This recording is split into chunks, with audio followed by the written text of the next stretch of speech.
ప్రేక్షకులకి ఆ లలితాంబిక అమ్మవారి యొక్క అనుగ్రహం పరిపూర్ణంగా కలగాలని మనస్ఫూర్తిగా కోరుకుంటూ మనం ఈరోజు చంద్ర సూర్య గ్రహణాలు ఎప్పుడు ఏర్పడుతున్నాయి, ఈ గ్రహణాలు ఏర్పడడం వల్ల గ్రహణం ఏర్పడినటువంటి 40 రోజుల వరకు ద్వాదశ లగ్నాల వారు లేదా లగ్నం తెలియని వారు రాసుల వారు ఎటువంటి జాగ్రత్తలు తీసుకోవాలి, ఏ విషయాల్లో కలిసి వచ్చే యోగం ఉంది. గ్రహణం అంటే ఎంతసేపు ఇబ్బందనే కాదు, కలిసి వచ్చే యోగం ఉంటుంది. అయితే చంద్ర సూర్య గ్రహణాల యొక్క సమయాలు చెప్తాను, గుర్తుపెట్టుకోండి. అయితే మనకి ఫస్ట్ ఆఫ్ ఆల్ ఈ గ్రహణాలు ఇండియాలో అయితే లేవు. అమెరికా కంట్రీస్ బయట దేశాల్లో ఉంది, మన ఇండియాలో గ్రహణం లేదు. ఎందుకు లేదు అంటే మనకి 18వ తేదీ సెప్టెంబర్ 18వ తేదీ వచ్చేటువంటి చంద్రగ్రహణం ఉదయం 6:12 నుంచి 10:17 మధ్యలో వస్తుందంటే ఉదయం పూట మనకి చంద్రుడు కనబడ్డు, మనకి చంద్రగ్రహణం లేదు. అలాగే సూర్యగ్రహణం కూడా తీసుకున్నట్లయితే 2వ తేదీ అమావాస్య అవుతుంది, ఇది పౌర్ణమి అయితే అది అమావాస్య. సూర్యగ్రహణం వచ్చేటప్పుడు అది కూడా ఏమవుతుందంటే రాత్రి సమయం వస్తుంది. సూర్యగ్రహణం ఎప్పుడైతే రాత్రి సమయం వస్తుందో మనకి కనబడదు, అది కూడా బయట దేశాలు అమెరికా కంట్రీస్లోనే కనిపిస్తుంది. ఆ టైమింగ్స్ ఏంటి అంటే ఇక్కడ దీనికి 9:13 నుంచి 3:17 వరకు అని ఇచ్చారంటే రాత్రి 9 నుంచి తెల్లవారితే 3 అనగా 3:17 వరకు ఉంది. కానీ దీంట్లో స్పెసిఫిక్గా 10:21 నుంచి రాత్రి 10:21 నుంచి 12:12 అర్ధరాత్రి సమయం వరకు దీని గ్రహణ ప్రభావం ఎక్కువగా ఉంటుంది. మహర్షి మనకు చెప్పినటువంటిది ఏంటంటే గ్రహణం ఒక యోగంగా చెప్పారు. గ్రహణ సమయంలో ఒక్కొక్క ప్రాబ్లం ఉన్న వాళ్ళు ఎటువంటి మంత్ర సాధన చేయాలి అనేటువంటిది ఎండింగ్లో కూడా చెప్తాను, ఎండింగ్ వరకు వీడియో చూడండి. అయితే ఈ విషయాలు చెప్తుంది నేనైనప్పటికీ కూడా చెప్పేస్తుంది సాక్షాత్ లలిత అమ్మవారిగా భావిస్తూ ఒక్కొక్క లగ్నం తెలియని వారి రాశి నుంచి మనం చూసుకుందాం. వృశ్చిక లగ్నము, వృశ్చిక రాశి. వృశ్చిక రాశి వారికి చంద్రగ్రహణ ప్రభావము మరియు సూర్యగ్రహణ ప్రభావం దేని మీద ఎఫెక్ట్ చూపిస్తుంది. మన ఇండియాలో కాదు కానీ బయట దేశాల్లో ఉండేటువంటి స్త్రీమూర్తులు గర్భం దాల్చిన వాళ్ళు మాత్రం ఖచ్చితంగా జాగ్రత్తగా ఉండాలి. పంచమ స్థానం అనేటువంటి సంతాన స్థానంగా చెప్తారు. కాబట్టి అమెరికన్ కంట్రీస్లో అక్కడ ఏదైనా ప్రెగ్నెన్సీతో ఉండే లేడీస్ మాత్రం కొంచెం రెస్ట్ తీసుకుంటే మంచిది. ఆ సమయంలో సంతాన స్థానంలో జరుగుతున్నప్పుడు అక్కడ పర్టికులర్గా షేర్ మార్కెట్ చేసేటువంటి వారు ఈ 40 రోజులు చాలా జాగ్రత్తగా ఉండండి, డైలీ ట్రేడింగ్ చేసేవారు. రెండవది ఏమిటంటే ఫ్రెండ్స్ కొత్తగా ఎవరైనా పరిచయాలు ఏర్పడ్డాయి, రాజకీయ సంబంధించినటువంటి విషయాల్లోని ఈ చంద్రగ్రహణం నుంచి ఒక 40 రోజుల పాటు చాలా కేర్గా ఉండాలి. తీసుకునే నిర్ణయాలకు సంబంధించిన విషయం దీని మీద ఎఫెక్ట్ ఉంటుంది. ఇది పంచమ స్థానం ఆలోచనా స్థానంగా చెప్తూ ఉంటారు, ఫ్రెండ్స్ స్థానంగా చెప్తూ ఉంటారు, ప్రేమ వ్యవహారాల స్థానంగా చెప్తూ ఉంటారు. కాబట్టి ఈ యొక్క దాని మీద దాని ప్రభావం చూపిస్తూ ఉంటుంది. మరి రవి 11వ స్థానంలోకి వస్తూ మనకి అమావాస్య నాడు సూర్యగ్రహణం ఏర్పడుతుంది. ఎప్పుడైతే సూర్యగ్రహణం ఏర్పడిందో సూర్యగ్రహణం 11వ స్థానంలో జరుగుతుంది. కాబట్టి చాలా మంచిది. ఎట్లాంటి వాటికి మంచిది? కెరీర్ పరంగా గ్రోత్, అన్ని రకాల లాభాలు ఇట్లాంటివన్నీ ఇస్తూ ఉంటుంది. కాకపోతే ఎంతైనా సరే దశమాధిపతి కేతువుతో ఉన్నాడు కాబట్టి అక్కడ బుధుడు కూడా ఉన్నాడు కాబట్టి సడన్ చేంజెస్ కూడా ఇస్తుంది ఇది కొంచెం. కాకపోతే ఓవరాల్గా చూసుకుంటే సూర్యగ్రహణం ఈ యొక్క వృశ్చికం వారికి చాలా మంచిది, అందులో ఎటువంటి సందేహం లేదు. అయితే ముఖ్యంగా మీరు ఈ చంద్రగ్రహణ సమయంలో దుర్గాదేవికి సంబంధించిన మంత్ర సాధన చేయండి. బీజాక్షరాలతో గురువుల దగ్గర తీసుకున్నాము, ఫైన్. లేదు ఓం దుమ్ దుర్గాయ నమః అనేటువంటిది చేయొచ్చు.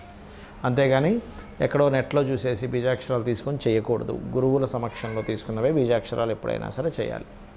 అదేవిధంగా మరొక విషయం ఏంటంటే ఇక్కడ చాలామంది అంటున్నారు ఏంటంటే ఏమంటే ఈ చంద్ర రవి గ్రహణాల తర్వాత ఇంకా ఏదో విపత్తులు రాబోతున్నాయి. ఇది గ్రహణాల ప్రభావం అని కాకుండా మనకి 9-10 నెలల క్రితం ఎప్పుడైతే గురురాశుల్లోకి అంటే జలరాశిలోకి మీనంలోకి రాహు మారాడో రాహు యొక్క ప్రభావం జలరాశుల మీద ఉన్నందుకు జల ప్రళయాలు వస్తాయి అని మనం అప్పుడే చెప్పుకున్నాం. ఒక 18 నెలల పాటు దీని ప్రభావం ఉంటుందని. అయితే ఇప్పుడు ఈ గ్రహణాల వల్ల ఏంటంటే నాట్ ఓన్లీ ఇండియాలోనే కాకుండా బయట దేశాలకు కూడా ఈ జలప్రళయ సంబంధించినటువంటి ప్రభావం పడుతుంది. అలాగే ఈ జల ప్రభావం ఒకటే కాకుండా ఈ రవి ఎప్పుడైతే కన్యారాశిలోకి తులారాశిలోకి వస్తూ కుజుడు యొక్క దృష్టి పడుతుందో ఇది కొంతవరకు రాజకీయ నాయకులకి మీద ఎఫెక్ట్ పడ్డము, వాళ్ళ మీద కొంత వ్యతిరేకత, మళ్ళీ ఇంకొకరి మీద ఒక సాఫ్ట్ కార్నర్ పెరగడము, వాళ్ళకు ఒక మంచి పేరు రావడం, ఇట్లా అంటే ఒకరికి వ్యతిరేకత వచ్చినప్పుడు ఇంకొకరికి పేరు వస్తుంది, అట్లాంటివి జరుగుతూ ఉంటాయి. కాకపోతే మీకు పర్టికులర్గా మీరు గవర్నమెంట్ ఎంప్లాయీస్ అయినట్లయితే గవర్నమెంట్ ఎంప్లాయీస్కి వృశ్చికం వారికి ఈ లాభస్థానంలో వచ్చినందుకు మార్పుల్ని, ప్రమోషన్స్ని, స్ట్రెస్ని మూడింటిని ఇస్తుంది. కాబట్టి మీరు ఏం చేస్తారంటే దుర్గా ఆరాధన చేయండి, అన్ని విధాలా మీకు బాగుంటుంది. ఇక్కడ చాలామందికి చాలా ప్రశ్నలు ఉన్నాయి. మరి ఇక్కడ ఇండియాలో లేదు కదా, ఇండియాలో ఉండేవాళ్ళు జాగ్రత్తలు పాటించాలా? ఒకటి గుర్తుపెట్టుకోండి, గ్రహణం అనేటువంటిది మహర్షి మనకి ఒక యోగంగా చెప్పాడు. సో ఎప్పుడైతే యోగంగా చెప్పాడో గ్రహణం అనేటువంటిది మహర్షి, దీన్ని మనం అర్థం చేసుకోవాల్సింది ఏంటంటే, గ్రహణ సమయంలో మనం మంత్ర సాధన చేసినట్లయితే ఒక 3 సంవత్సరాల పాటు చేసినటువంటి జప ఫలితం వస్తుంది మనకి. ఎందుకు? ఒకసారి చేస్తే 1000 సార్లు చేసిన ఫలితం, లేదా పునశ్చరణ చేసినటువంటి ఫలితం. కాబట్టి మొట్టమొదటిగా జపం చేయడానికి ట్రై చేయండి. ఆ సమయంలో మనకి ఇండియాలో లేకపోయినా ఖగోళంలో మనకు ఆ కాంబినేషన్ వచ్చింది కాబట్టి జప ఫలితం ఖచ్చితంగా వస్తుంది. ఒకటి. రెండవది ఏమిటి అంటే, గ్రహణం ఎవరికైతే ప్రభావం ఎక్కువగా ఉందో లేదా ప్రభావం లేని వాళ్ళు కూడా దానం ఇవ్వచ్చు, తప్పేం లేదు. ఏ దానం ఇవ్వాలి అంటే గోధుమలు, 1 కేజీంబావు గోధుమలు, బియ్యము అన్నీ కూడా కేజీంబావు, మినుములు, ఉలవలు ఖచ్చితంగా దానంగా ఇవ్వండి. అది సూర్యగ్రహణానికైనా చంద్రగ్రహణానికైనా. దాంతోపాటు రవి చంద్ర ప్రతిమలు ఇవ్వండి. నాగపడిగ ఉన్నటువంటిది ఉంటుంది, అమ్ముతారు మనకి పూజా సామాగ్రి స్టోర్స్లో. ఆ నాగపడిగా ఒక ఇత్తడికి సంబంధించినటువంటిది ఒక చిన్న గిన్నె లాంటిది తీసుకొని దాంట్లో నెయ్యి పెట్టి, ఇంకా మీకు వీలైతే కొన్ని పప్పులు కూడా ఇవ్వచ్చు, తప్పేం కాదు.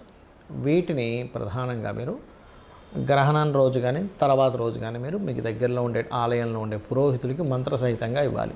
అంటే గ్రహణ దోష నివారణార్థం అని చెప్పి వాళ్ళు తీసుకుంటారు, ఏదో అక్కడ పెట్టేసి వెళ్ళండి అంటే అలాంటివి పనిచేయవు, గుర్తుపెట్టుకోండి. అదేవిధంగా కొన్ని ప్రదేశాల్లో టెంపుల్స్ ఉండవు, మరి అప్పుడు ఏం చేయాలి? రవి చంద్ర రాహుకేతువుకు సంబంధించిన స్తోత్ర పఠనం చేసుకోవచ్చు.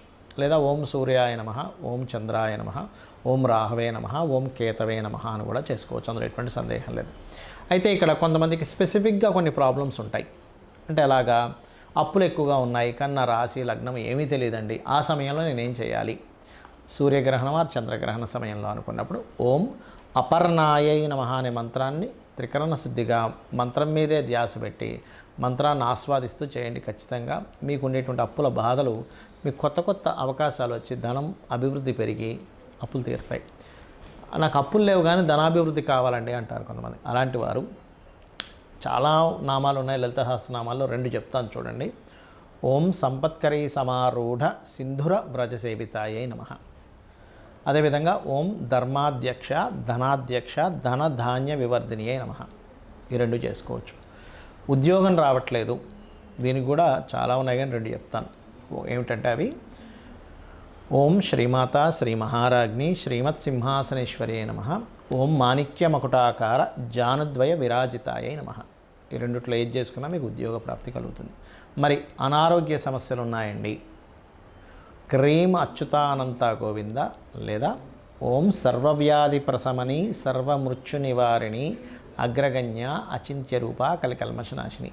దీనికి లలిత సహస్రనామాల్లో ఒక లైన్ చదివి మళ్ళీ ఈ మంత్రం పెట్టి మళ్ళీ ఒక లైన్ చదివి అలా కూడా చేస్తారు. అంటే అలాగా ఓం శ్రీమాత శ్రీ మహారాజ్ఞి శ్రీమత్ సింహాసనేశ్వరి సర్వవ్యాధి ప్రశమని సర్వమృత్యు నివారిణి శ్రగ్ని, అలా అంటే ఒకసారి ఒక లైన్ చదువుతారు, మళ్ళీ మధ్యలో ఇది పెడతారు, మళ్ళీ అలా దాన్ని సంపుటీకరణ అంటారు.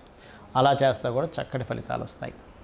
అదేవిధంగా మరి కొంతమందికి మానసికంగా ఇబ్బందులు కానీ లేకపోతే పని మధ్యలో ఆగిపోతూ ఉంటుంది. అలాంటప్పుడు అంటే సగంలో ఆగిపోయిందండి, సగం పనే ఆగిపోయింది అంటూ ఉంటారు, అన్నీ సగమే అవుతుంటాయి వాళ్ళ లైఫ్లో. అలాంటి వారు ఓం అష్టమీ చంద్ర విభ్రాజ దళిక స్థల శోభితాయై నమః. ఇది చేసుకోవచ్చు హ్యాపీగా. ఇలాగా 1 కాదు 2 కాదు. కొంతమంది మనసు బాగోదు అసలు, ఓం మనస్వినియై నమః. వివాహం అవ్వట్లేదండి, చాలామందికి ఇవాళ రేపు వివాహం అవ్వట్లేదు. అలాంటి వారు ఓం కామేశబద్ధ మాంగళ్య సూత్ర శోభిత కందరాయై నమః. లేదండి వివాహం అయింది కానీ మా ఇద్దరి మధ్యన సరైనటువంటి సామరస్యం లేదు, ఎప్పుడు గొడవలు, విడిపోతామేమో అని అనిపిస్తుంది, మాటిమాటికి చికాకులుగా ఉంది, మా ఇద్దరి మధ్యన పెళ్ళైన రోజు నుంచి ఇబ్బంది ఉంది అనుకునేటువంటి వారు సింపుల్గా ఏం లేదు, ఓం శివకామేశ్వరాంకస్త శివా స్వాధీన వల్లభాయై నమః చేసుకోవాలి. మరి ప్రతి పని ఆటంకాలు అవుతుంది, నాకు భగవంతుడు అనుగ్రహం లేదేమో, ప్రతిసారి నాకు ఏదో ఒక ఆటంకం అవుతుంది అన్నప్పుడు ఓం గణేశాయ నమః చేసుకోవచ్చు. లేదా ఓం కామేశ్వర ముఖాలోక కల్పిత శ్రీ గణేశ్వర, ఈ నామం చేయడం వల్ల గణపతి యొక్క అనుగ్రహము, అమ్మవారి యొక్క అనుగ్రహము మరియు ఆ పరమేశ్వరుడి యొక్క అనుగ్రహం కూడా కలుగుతుంది. ఇలాగా మనం ఒక్కొక్క దానికి ఒక్కొక్కటి చూడడానికి నామాలే కానీ చాలా గొప్పగా పనిచేస్తాయి. ఇవి ఒకటే కాకుండా శ్రీమాత్రే నమః చేసుకోండి. ఎంత నోరు తిరగదండి. శ్రీమాత్రే నమః శ్రీమాత్రే నమః అని మనసులో చేసుకోండి. మనసులో దాన్ని ఎలా అంటే ఇక్కడ ధ్యాస పెట్టి ఆ మంత్రం ఇక్కడ నుంచి పలుకుతున్నట్టుగా చేయాలి. అలా కాదండి నాకు విష్ణు అంటే ఇష్టం అంటారా, ఓం నమో నారాయణాయ చేసుకోవచ్చు. లేదండి నాకు వెంకటేశ్వర స్వామి అంటే ఇష్టం అంటారా, ఓం నమో వెంకటేశాయ చేసుకోవచ్చు. ఓం మహాగణాధిపతయే నమః చేసుకోవచ్చు. ఇలాగా 1-2 కాదు, ఏమైనా చేసుకోండి. కానీ మనసుని అలా లగ్నం చేస్తూ మరి పట్టు స్నానము విడుపు స్నానము కూడా చేయొచ్చు. మనకి ఇక్కడ గ్రహణం లేకపోయినా చేయాలి. అలాగే నేను బయట దేశాల్లో గ్రహణం ఉంటుంది కాబట్టి బయట దేశాల్లో ఏ రాసుల వాళ్ళకి అయితే సంతానం సంబంధించిన విషయాలు జాగ్రత్త పడాలో చెప్పాను, ఆ విషయాలు జాగ్రత్తగా ఉండండి 40 రోజులు. అదేవిధంగా దర్భ మనకి తినేటువంటి పదార్థాలు గ్రహణానికి ముందు దర్భ వేస్తారు. అలా దర్భ ఖచ్చితంగా వేయండి.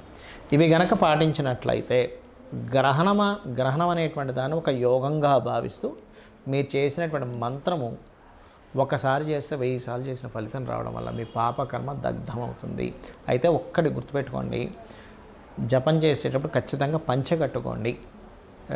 షార్ట్స్ మీదో ప్యాంట్ల మీదో చేయకండి. అలా కుట్టిన వస్త్రం కట్టుకోవడం వల్ల అది దిగంబరంగా చేసినటువంటి ఫలితం వస్తుంది. కాబట్టి దయచేసి ఇది పాటించండి.